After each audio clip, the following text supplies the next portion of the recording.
Hello साथीहरू, आज पनि मैले चटपटीको भिडियो लिएर आएकी छु र यहाँ हाल्छु म भुजा अनि भुजियाहरू अनि चाउचाउ अनि त्यस पछाडि हाल्छु टमाटर अनि प्याजको अनि खोर्सानी पनि हाल्छु यहाँ।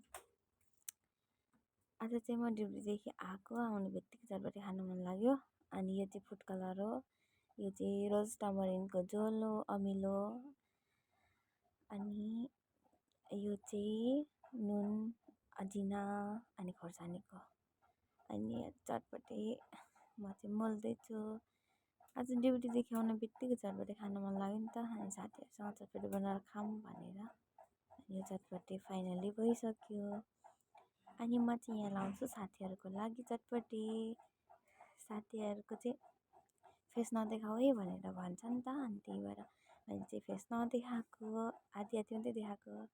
अनि यो चाहिँ मेरो भाग हो, म चाहिँ आफै थ्याङ्क यू भन्दै लिइरहेको छु क्या। अनि यो चाहिँ मेरो स्पोन्ज हो, स्पोन्जको ठाउँमा चाहिँ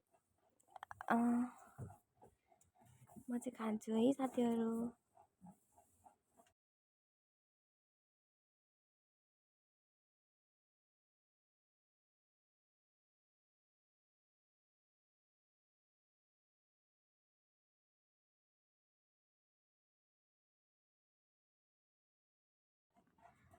अमिलो पिरो होइन अनि अजिना टक्क मिलेको रहेछ, मिठो भयो।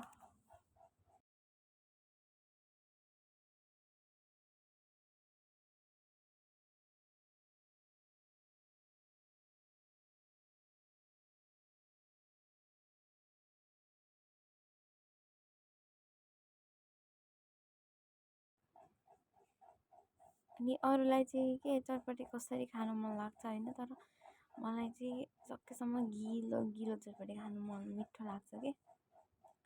अनि गिलो चटपटी बनाउन खोजेको तर पनि अलिक ड्राई नै भएको छ हुन चाहिँ, तर जस्तो भए पनि मिठो छ। सायद आफूले बनाएको भएर होला, मिठो चाहिँ।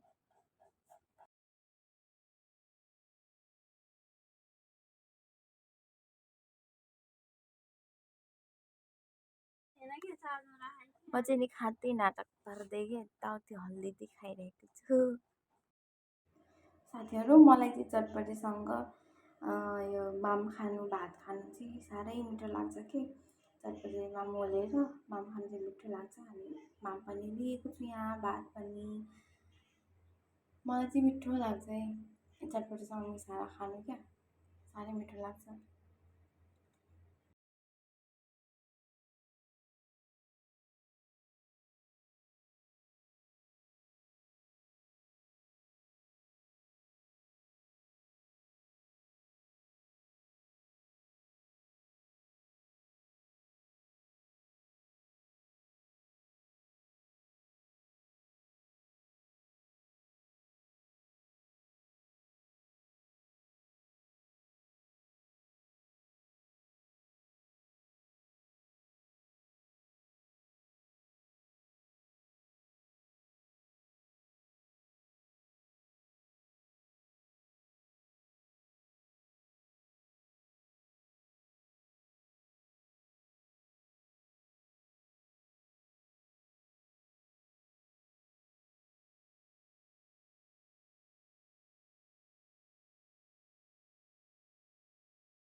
साथीहरू हजुरहरूलाई यो जङ्क फुड खान कतिको मनपर्छ हो, तर मलाई चाहिँ साह्रै जङ्क फुड खानु चाहिँ मन पर्छ क्या। अनि यो चटपटीहरू बनाएर खायो, नुडल्सहरू बनाएर खायो, अनि प्रायः चाहिँ मेरो फेसमा चाहिँ पिम्पलहरू आइहाल्छ कि, आइहाल्छ होइन। त्यो साइड इफेक्ट भन्छ नि, त्यो चाहिँ देखा परिहाल्छ। तर यहाँ चाहिँ देखिरहेको छैन किनभने क्यामेराले गर्दा मेरो फेस चाहिँ क्लियर देखेको छ, तर रियलमा यस्तो छैन नि मेरो फेस। साथीहरू जङ्क फुड नखानु भन्छ डक्टरहरूले पनि, जङ्क फुड नै मिठो लाग्छ।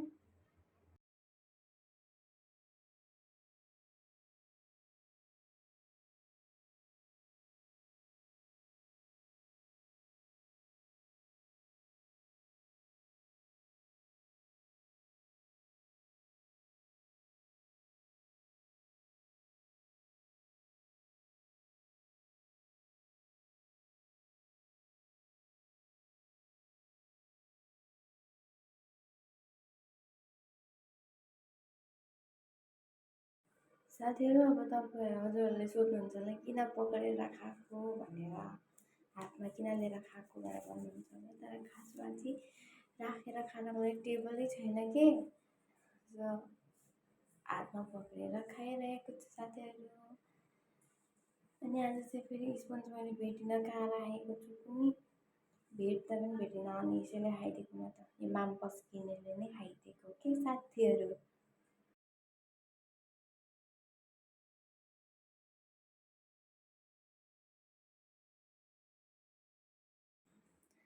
खासमा म एक्लै भिडियो बनाउनुको कारण चाहिँ के भने नि, साथीहरूसँग भिडियो बनाउनु भनेर भन्छु, नभए चाहिँ नबनाउनै लाज लाग्छ भनेर भन्छन् क्या। अनि त्यही भएर म चाहिँ एक्लै बनाइरहेको छु साइलेन्टमा के। खाने बेलामा चाहिँ केही भन्दिनँ, तर अनि पछाडि चाहिँ अनि भोइस कभर लगाइदिन्छु। साथीहरू नबोलिसकेपछि, भिडियो नबनाइसकेपछि आफू मात्रै पनि के बोल्नु है।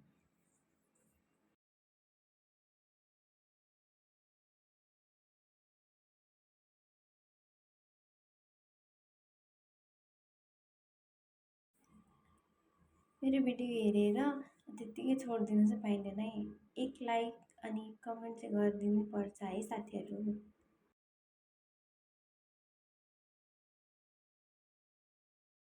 फाइनली खाइसकेँ। Thank you for watching my video. साथीहरू बाई बाई। नेक्स्ट भिडियो पछि आउँछ।